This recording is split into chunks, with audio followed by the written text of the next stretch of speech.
Hi all welcome to crunch the numbers. ബുക്സിൻ്റെ ഒരു സെഷനിൽ നമ്മൾ ജി എസ് ടി എൻട്രീസ് എങ്ങനെയാണ് പോസ്റ്റ് ചെയ്യുന്നതാണ് നോക്കുന്നത്. ജി എസ് ടി എൻട്രി എന്ന് പറയുമ്പം നമ്മൾ monthly G S T R 3B file ചെയ്യുന്ന ടൈമിൽ ഇൻപുട്ടിനും ഔട്ട്പുട്ടിനും നമ്മൾ സെറ്റ് ഓഫ് ചെയ്തിട്ട് നെറ്റ് എമൗണ്ട് ആയിരിക്കും നമ്മൾ പേ ചെയ്യുന്നുണ്ടാവുക. ഇനി അതല്ല, നമുക്ക് ഇൻപുട്ട് ടാക്സ് ക്രെഡിറ്റ് ആണ് കൂടുതലെങ്കിൽ നമ്മളത് നെക്സ്റ്റ് മന്തിലേക്ക് ക്യാരി ഫോർവേഡ് ചെയ്യുകയും ചെയ്യുന്നുണ്ടാവും. ഈ ഒരു സിറ്റുവേഷൻ നമ്മൾ ബുക്സിൽ എങ്ങനെയാണ് ഹാൻഡിൽ ചെയ്യുന്നതെന്നാണ് നോക്കുന്നത്. നോർമലി എല്ലാവരുടെയും അക്കൗണ്ട്സിൽ ഇൻപുട്ട് സി ജി എസ് ടിയിലും അതേപോലെ ഔട്ട്പുട്ട് ഇൻപുട്ട് അക്കൗണ്ടിലും ഔട്ട്പുട്ട് അക്കൗണ്ടിലും എമൗണ്ട് ഇങ്ങനെ ഓരോ മന്തിലും അക്യുമുലേറ്റ് ചെയ്ത് വരും. അത് ഓഫ്സെറ്റ് ചെയ്യുന്ന ഒരു പ്രോസസ്സ് ആരും ചെയ്യാറുണ്ടാവില്ല. പക്ഷേ നമ്മൾ മന്തിൽ തന്നെ അങ്ങനെ സെറ്റ് ഓഫ് ചെയ്തിട്ട് ആ ജി എസ് ടി പേയബിളിലേക്ക് ബാക്കി എമൗണ്ട് അലോക്കേറ്റ് ചെയ്ത് ജി എസ് ടി നമ്മൾ പേ ചെയ്യുന്നത് ഈ ജി എസ് ടി പേയബിളിലേക്ക് തന്നെയാണ് നമ്മൾ പോസ്റ്റ് ചെയ്യേണ്ടത്.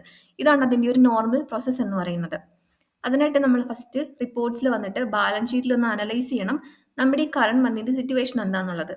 ഇവിടെ നമുക്ക് അസറ്റിൻ്റെ അണ്ടറിൽ ഇൻപുട്ട് അക്കൗണ്ടും കാണാം, അതേപോലെ തന്നെ ലൈബിലിറ്റീൻ്റെ അണ്ടറിൽ ഔട്ട്പുട്ട് ജി എസ് ടിൻ്റെ അക്കൗണ്ടും കാണാം.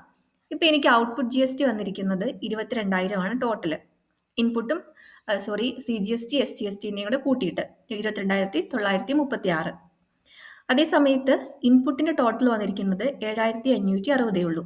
അപ്പം ഞാൻ ഈ ഒരു മന്തിൽ ജി എസ് ടി ഗവൺമെൻറ്റിലേക്ക് പേ ചെയ്യുകയാണ് ചെയ്യേണ്ടത്, എനിക്ക് ഇൻപുട്ട് ടാക്സ് കുറവായതുകൊണ്ട്. അപ്പം നമ്മൾ പേ ചെയ്യാനായിട്ട് വന്നിരിക്കുന്ന ഫിഗർ എന്ന് പറയുന്നത് നമുക്ക് നോക്കിയത് മൈനസ് ചെയ്താൽ മനസ്സിലാവും. 7,688 രൂപയാണ് നമ്മൾ പേ ചെയ്യേണ്ടത്, സി ജി എസ് ടി ആയിട്ടും എസ് ജി എസ് ടി ആയിട്ടും.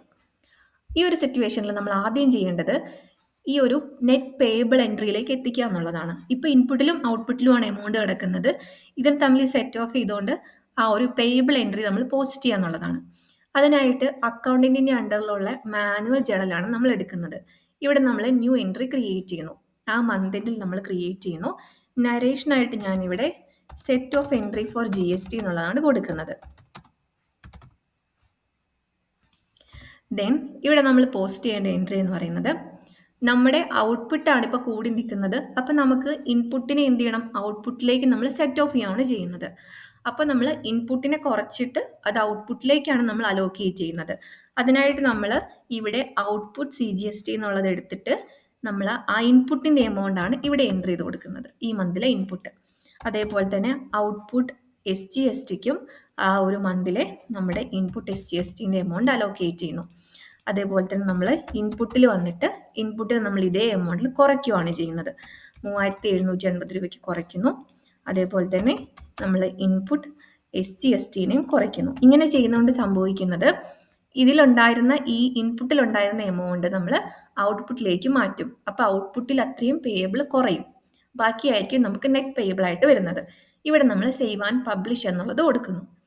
ഇനി നമ്മളിത് ബാലൻസ് ഷീറ്റ് എടുത്ത് നോക്കിയാൽ മനസ്സിലാവും, നമുക്ക് ഇൻപുട്ടിൽ ഒരു എമൗണ്ട് നമുക്ക് ഉണ്ടാവില്ല, കണ്ടില്ലേ, അസറ്റ് സൈഡിൽ ഇല്ല. അതേ സമയത്ത് ഔട്ട്പുട്ടിൻ്റെ എമൗണ്ട് കുറഞ്ഞിട്ടുമുണ്ട്. ഞാൻ പറഞ്ഞ പോലെ 7,688.2 സി ജി എസ് ടി ആയിട്ടും എസ് ജി എസ് ടി ആയിട്ടും പേ ചെയ്യാനുള്ളത്. ഇനി നമുക്ക് വേണമെങ്കിൽ ഒരു എൻട്രിയും കൂടി ഇവിടെ പോസ്റ്റ് ചെയ്യാം. ഈ ഔട്ട്പുട്ടിനെ എടുത്തിട്ട് ജി എസ് ടി പേയബിൾ എന്നുള്ള ലെഡ്ജറിലേക്ക് മാറ്റാം. അപ്പം അത് മാറ്റുന്നത് ഇതുപോലെ തന്നെ മാനുവൽ ജേർണലിൽ വരിക, നമ്മളിവിടെ ന്യൂ ക്ലിക്ക് ചെയ്യുന്നു. ഇവിടെ നമ്മൾ G S T payable entry എന്നാണ് ഇതിന് നരേഷൻ കൊടുക്കുന്നത്. ഇവിടെ നമ്മൾ ചെയ്യേണ്ടത്, നമുക്ക് ലൈബിലിറ്റിയാണ് ക്രിയേറ്റ് ചെയ്യേണ്ടത്. അപ്പോൾ നമ്മൾ ലൈബിലിറ്റി അക്കൗണ്ടിനെ കൂട്ടാനായിട്ട് ക്രെഡിറ്റ് ചെയ്യണം. അപ്പോൾ നമ്മളിവിടെ ഔട്ട്പുട്ടിൻ്റെ സി ജി എസ് ടി ആണ് നമ്മൾ കുറയ്ക്കുന്നത്. അപ്പോൾ 7,688.2 എന്നുള്ള എമൗണ്ടിന് ഔട്ട്പുട്ട് സി ജി എസ് ടിയും ഔട്ട്പുട്ട് എസ് ജി എസ് ടിയും നമ്മൾ കുറയ്ക്കുന്നു.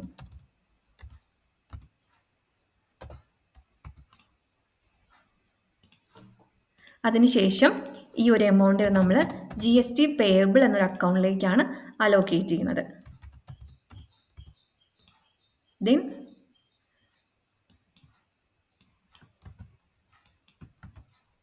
അക്കൗണ്ടിലേക്ക് നമ്മൾ അലോക്കേറ്റ് ചെയ്തിട്ട് സേവ് ആൻഡ് പബ്ലിഷ് കൊടുക്കുന്നു.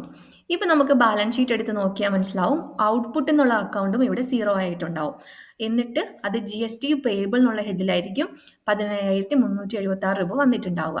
ഇനി ഈ ഒരു എമൗണ്ട് നമ്മൾ പേ ചെയ്തെന്ന് വിചാരിക്കുക. അപ്പോൾ പേയ്മെൻറ്റ് എൻട്രി പോസ്റ്റ് ചെയ്യുന്നത് ഇതുപോലെ നമ്മുടെ ബാങ്കിൽ വന്നിട്ട്, അല്ലെങ്കിൽ ക്യാഷ് ആണെങ്കിൽ ക്യാഷ്, ഇവിടെ നമ്മൾ ആ ട്രാൻസാക്ഷനിൽ നമ്മൾ എക്സ്പെൻസ് എന്നുള്ള അക്കൗണ്ട് എടുത്താൽ മതി. ഇവിടെ എക്സ്പെൻസ് അക്കൗണ്ട് നമുക്ക് ജി എസ് ടി പേയബിൾ എന്നുള്ളത് കിട്ടും. ദെൻ നമ്മൾ ഇതുപോലെ എമൗണ്ട് കൊടുത്തിട്ട് നമ്മൾ G S T treatment out of scope കൊടുക്കുന്നു. ദെൻ സേവ് ചെയ്യുന്നു. അപ്പം ഇപ്പം നോക്കിയിട്ടുണ്ടെങ്കിൽ നമുക്ക് ആ ഒരു കറക്റ്റ് എൻട്രി നമ്മൾ പോസ്റ്റ് ചെയ്തിട്ടുണ്ട്. ഫസ്റ്റ് നമ്മൾ ചെയ്തത് ഇൻപുട്ടിനെ ഔട്ട്പുട്ടിലേക്ക് അലോക്കേറ്റ് ചെയ്തു. അതിനുശേഷം ഔട്ട്പുട്ടിനെ നമ്മൾ ജി എസ് ടി പേയബിളിലേക്ക് അലോക്കേറ്റ് ചെയ്തു. ദെൻ പേ ചെയ്ത സമയത്ത് ജി എസ് ടി പേയബിളിൽ നിന്ന് നമ്മൾ ബാങ്ക് അല്ലെങ്കിൽ ക്യാഷിലേക്ക് ഒരു എൻട്രി പോസ്റ്റ് ചെയ്തിട്ടുണ്ട്. അപ്പം ഇത്രയും എൻട്രി ചെയ്താലാണ് നമ്മൾ ആ ഒരു ജി എസ് ടിൻ്റെ ഒരു മാസത്തെ പ്രോസസ്സ് കംപ്ലീറ്റ് ആയി എന്ന് നമുക്ക് പറയാൻ പറ്റുക.